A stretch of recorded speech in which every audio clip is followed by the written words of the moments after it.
Hello hi friends, welcome to Cooperative Tutor. Cooperative Tutor എന്ന YouTube ചാനലിലേക്ക് ഏവർക്കും സ്വാഗതം. നമ്മൾ ഇന്നു മുതൽ ഒരു റിവിഷൻ മാരത്തോൺ സംഘടിപ്പിക്കുകയാണ്. ജൂലൈ 30 നടക്കുന്ന എക്സാമിന് വേണ്ടിയിട്ടുള്ള എന്തൊക്കെ ഭാഗങ്ങൾ നമ്മൾ പഠിച്ചു, ഇനിയും നമ്മൾക്ക് ഓർമ്മയിൽ നിൽക്കാത്ത വല്ല ഇമ്പോർട്ടൻ്റ് ആയിട്ടുള്ള കാര്യങ്ങളുണ്ടോ എന്നറിയാൻ വേണ്ടിയിട്ട് ചില പ്രത്യേക ഭാഗങ്ങൾ മാത്രം ഉൾപ്പെടുത്തിക്കൊണ്ടുള്ള ഒരു റിവിഷൻ മാരത്തോൺ ഇന്ന് ആരംഭിക്കുകയാണ്. അപ്പോൾ നിങ്ങൾ ഈ ക്ലാസ് കേട്ടിട്ട് ഇങ്ങനെ തന്നെ മുന്നോട്ട് പോയാൽ മതിയോ എന്നുള്ള നിങ്ങളുടെ വിലയേറിയ അഭിപ്രായങ്ങൾ ദയവ് ചെയ്ത് രേഖപ്പെടുത്തണം. ആദ്യമായിട്ടാണ് നിങ്ങൾ ഈ ചാനൽ കാണുന്നതെങ്കിൽ പ്ലീസ് സബ്സ്ക്രൈബ് മൈ ചാനൽ. അതോടൊപ്പമുള്ള കുഞ്ഞു ബെല്ലൈക്കൺ കൂടി ഒന്ന് പ്രസ് ചെയ്യണം. എങ്കിൽ മാത്രമേ ഞാനിടുന്ന ക്ലാസ്സിൻ്റെ നോട്ടിഫിക്കേഷൻ ഉടനെ തന്നെ നിങ്ങൾക്ക് ലഭിക്കുകയുള്ളൂ. നമുക്ക് ക്ലാസ്സിലേക്ക് കടക്കാം. ഇന്ന് ഇമ്പോർട്ടൻ്റ് ആയിട്ട് പഠിക്കാനുള്ള ഭാഗങ്ങൾ ഉൾപ്പെടുത്തിയിരിക്കുന്നത് ബിൽസ് ഓഫ് എക്സ്ചേഞ്ച് എന്ന ഭാഗത്തു നിന്നാണ്. ബിൽസ് ഓഫ് എക്സ്ചേഞ്ചിൽ നിന്നുള്ള ഇമ്പോർട്ടൻ്റ് ആയിട്ട് എന്തൊക്കെയാണ് പഠിക്കേണ്ടത് അത് മാത്രമേ ഇന്നത്തെ ക്ലാസ്സിൽ പറയുന്നുള്ളൂ. അപ്പം നിങ്ങൾ ഇതൊക്കെ ഒന്ന് പഠിച്ചിട്ടുണ്ടോ എന്നൊന്ന് നോക്കാൻ ശ്രദ്ധിക്കുമല്ലോ. ആദ്യം ഓർത്തിരിക്കേണ്ടത് Bills of exchange is a credit instrument. A bills of exchange is a credit instrument. ഒരു ക്രെഡിറ്റ് ഇൻസ്ട്രുമെൻ്റ് ആണ് ബിൽ ഓഫ് എക്സ്ചേഞ്ച്. രണ്ടാമത്തെ പോയിൻ്റായിട്ട് ഓർത്തിരിക്കേണ്ടത് ബിൽസ് ഓഫ് എക്സ്ചേഞ്ചിനെ പറ്റി പറഞ്ഞിരിക്കുന്നത് negotiable instrument act 1881 section 5 bills of എക്സ്ചേഞ്ചിനെ പറ്റി പറഞ്ഞിരിക്കുന്നത്. നെഗോഷ്യബിൾ ഇൻസ്ട്രുമെൻ്റ് ആക്ടിൻ്റെ 1881 നെഗോഷ്യബിൾ ഇൻസ്ട്രുമെൻ്റ് ആക്ടിൻ്റെ സെക്ഷൻ 5 ബിൽസ് ഓഫ് എക്സ്ചേഞ്ചിനെ പറ്റി പറഞ്ഞിരിക്കുന്നത്. അടുത്തതായിട്ട് ബിൽസ് ഓഫ് എക്സ്ചേഞ്ചിനെ പറ്റി പറഞ്ഞിരിക്കുന്ന ഡെഫിനിഷൻ നിങ്ങളൊന്ന് ഓർമ്മയിൽ വച്ചിരിക്കണം. According to section 5 of the Indian Negotiable Instrument Act, a bills of exchange is an instrument in writing containing an unconditional order signed by the maker directing a certain person to pay a certain sum of money only to or to the order of a certain person or to the bearer of the instrument. Bill of exchange എന്ന് പറയുന്നത് writing containing and unconditional order, ഒരു unconditional ഓർഡറാണ് bill of exchange. Signed by the maker, ഇതാരാണോ ഉണ്ടാക്കിയിരിക്കുന്നത് അവർ തന്നെ അതിൽ sign ചെയ്തിരിക്കണം. Directing a certain person to pay certain sum of money only to or to the order of the certain person or to the bearer of the instrument. ഒരു വ്യക്തിയോട് പറയുകയാണ് ഒരു പ്രത്യേകിച്ചുള്ളൊരു പൈസ അല്ലെങ്കിൽ പ്രത്യേകിച്ചുള്ളൊരു എമൗണ്ട് ഇതിന്മേൽ പേ ചെയ്യണം. ഒന്നുകിൽ ആ വ്യക്തി പറയുന്ന ആൾക്ക് അല്ലെങ്കിൽ ഈ ഇൻസ്ട്രുമെൻ്റ് കൈവശം വെച്ചിരിക്കുന്ന ആളിന് ഈ പറയുന്ന പൈസ കൊടുക്കണം എന്ന് എഴുതിയിട്ടുള്ള ഒരു ക്രെഡിറ്റ് ഇൻസ്ട്രുമെൻ്റാണ് ബിൽസ് ഓഫ് എക്സ്ചേഞ്ച് എന്ന് പറയുന്നത്.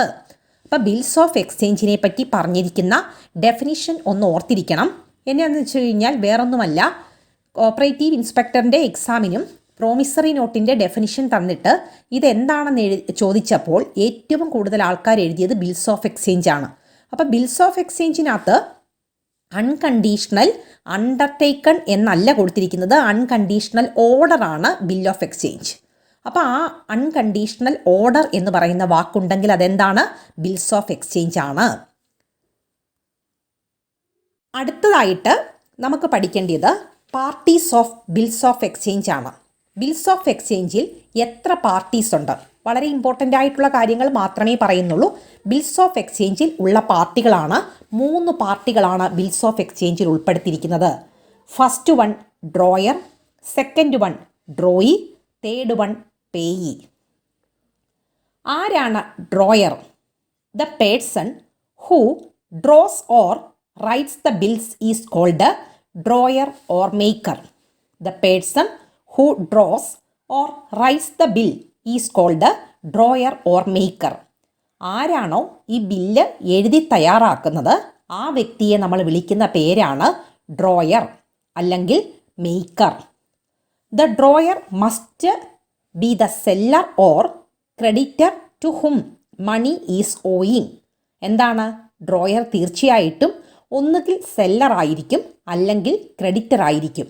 ഈ പണം കിട്ടാനുള്ള വ്യക്തിയാണ് ഈ ബില്ല് എഴുതുന്നത്. അപ്പം ഡ്രോയറിനെ കുറിച്ച് മനസ്സിലായല്ലോ. അടുത്തതായിട്ട് സെക്കൻഡ് പേഴ്സൺ ആണ് drawee. The drawee is the person on whom the bill is drawn. Drawer ആർക്കാണോ ഈ ബില്ല് എഴുതിയത്, the drawee is the person on whom the bill is drone.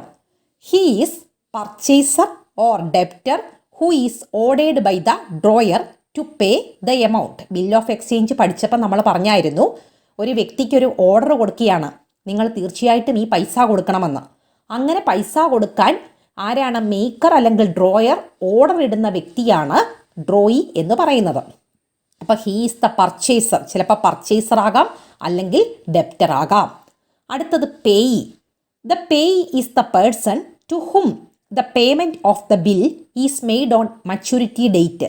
The payee is the person to whom the payment of the bill is made on maturity date. Maturity date ആകുന്ന സമയത്ത് ആർക്കാണോ നമ്മൾ payment കൊടുക്കുന്നത് ആ വ്യക്തിയെ വിളിക്കുന്ന പേരാണ് payee. Drawer and the payee can be same person when payment is made to the drawer. അപ്പോൾ ചില സമയത്ത് ഡ്രോയറും പേയിയും ഒരാൾ തന്നെയാകാം. The drawer directs the drawee to pay the amount of another party, then the party becomes the payee. അതായത് പറയുന്നത് വേറൊന്നുമല്ല, ഡ്രോയർ പറയുകയാണ്, എൻ്റെ കയ്യിൽ ഇപ്പോൾ ഈ ബില്ല് ഇല്ല, നിങ്ങളൊരു കാര്യം ചെയ്യ്, ഞാൻ ആ ബില്ല് ബാങ്കിൽ കൊണ്ടുവച്ചിട്ട് പൈസ മേടിച്ചായിരുന്നു, ബാങ്കിൽ കൊണ്ടുപോയി പൈസ അടയ്ക്കാൻ പറഞ്ഞു കഴിഞ്ഞാൽ ആ കേസിൽ ആരാണ് പേയി ആയിട്ട് വരുന്നത്? ബാങ്കറാണ് പേയി ആയിട്ട് വരുന്നത്. അപ്പോൾ ഇത്രയും കാര്യങ്ങൾ ഓർത്തിരിക്കാൻ ശ്രമിക്കുമല്ലോ. ഇനിയും അടുത്തതായിട്ട് നമുക്ക് പഠിക്കാനുള്ളത് എന്താണ്? ഡിമാൻഡ് ഡ്രാഫ്റ്റ് എന്ന് പറയുന്നത് ഒരു ബിൽ ഓഫ് എക്സ്ചേഞ്ച് ആണ്. ഡിമാൻഡ് ഡ്രാഫ്റ്റ് എന്ന് പറയുന്നത് ഒരു ബിൽ ഓഫ് എക്സ്ചേഞ്ചിൻ്റെ രൂപം തന്നെയാണ്. അപ്പോൾ ഡിമാൻഡ് ഡ്രാഫ്റ്റ് ഏത് വിധത്തിലുള്ള നെഗോഷ്യബിൾ ഇൻസ്ട്രുമെൻറ്റിന് ഉദാഹരണമാണ് എന്ന് ചോദിച്ചാൽ ബിൽസ് ഓഫ് എക്സ്ചേഞ്ചിന് ഉദാഹരണമാണ്. പിന്നെ എങ്ങനെയുള്ളതാണ് ഈ ഡിമാൻഡ് ഡ്രാഫ്റ്റ്? ബാങ്കുകൾക്കിടയിൽ എഴുതപ്പെടുന്ന ബിൽ ഓഫ് എക്സ്ചേഞ്ച് ഏതാണെന്ന് ചോദിച്ചാൽ ഏതാണ്? ഡിമാൻഡ് ഡ്രാഫ്റ്റ് ആണ്. ഡിമാൻഡ് ഡ്രാഫ്റ്റ് ആണ്. അടുത്തതായിട്ട് a bill before acceptance is known as. നമ്മൾ പറഞ്ഞു ഡ്രോയർ എഴുതി ഡ്രോയി സ്വീകരിക്കണം, അല്ലെങ്കിൽ ക്രെഡിറ്റർ എഴുതി ഡെപ്റ്റർ സ്വീകരിക്കണം, അല്ലെങ്കിൽ സെല്ലർ എഴുതി പർച്ചേസർ സ്വീകരിക്കണം. A bill before acceptance is known as. ഒരു ബില്ല് സ്വീകരിക്കുന്നതിന് മുൻപ് നമ്മൾ അതിന് പറയുന്ന പേരാണ് ഡ്രാഫ്റ്റ്. ഡ്രാഫ്റ്റ് PSC ചോദിച്ചൊരു ക്വസ്റ്റ്യനാണ്. A draft after acceptance is known as. ഒരു ഡ്രാഫ്റ്റ് അക്സെപ്റ്റൻസിന് ശേഷം അറിയപ്പെടുന്ന പേരെന്താണെന്ന് തലതിരിച്ച് ക്വസ്റ്റ്യൻ ചോദിച്ചു. നമ്മളെ കുഴപ്പിക്കാൻ വേണ്ടിയിട്ടാണ്. നമ്മൾ ധൈര്യമായിട്ട് അപ്പം ആൻസർ എഴുതണം. എന്താണ്? Bills of exchange. A draft after acceptance is known as bills of exchange. അപ്പം a bill before acceptance is known as എന്താണ് ആൻസർ? ഡ്രാഫ്റ്റ്. അടുത്തത് a draft after acceptance is known as bills of exchange. അടുത്തതായിട്ട് നമുക്ക് പഠിക്കാനുള്ളത്, ഈ bill സ്വീകരിക്കുന്നത് പല വിധത്തിലുണ്ട്. ഫസ്റ്റ് വൺ ആണ് conditional acceptance or qualified acceptance. അപ്പോൾ ഒന്ന് ഓർത്തിരിക്കുക, acceptance in a bill may be, acceptance in a bill may B conditional acceptance or qualified acceptance. Conditional acceptance or qualified acceptance. When a bill is accepted with some conditions, the acceptance is known as conditional acceptance or qualified acceptance. Drawer ഉണ്ടാക്കിയ bill drawee സ്വീകരിക്കുന്നത് ചില ഉപാധികളോട് കൂടിയിട്ടാണ്, ചില കണ്ടീഷനോട് കൂടിയിട്ടാണെങ്കിൽ അത്തരത്തിലുള്ള ബില്ലിനെ പറയുന്ന പേരാണ് conditional acceptance, അല്ലെങ്കിൽ അതിന് പറയുന്ന വേറൊരു പേരാണ് ക്വാളിഫൈഡ് അക്സെപ്റ്റൻസ്. ഒന്നുകൂടെ ഞാനത് വായിക്കാം.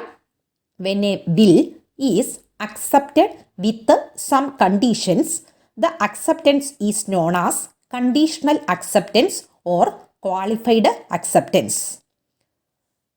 ഇനിയും ഒരു കാര്യം കൂടെ ഓർത്തിരിക്കുക, a condition included in acceptance of a bill should be with the consent of the drawer. വളരെ ഇമ്പോർട്ടൻ്റ് ആയിട്ടുള്ളൊരു പോയിൻ്റാണ്. A condition included in acceptance of a bill should be with the consent of the drawer.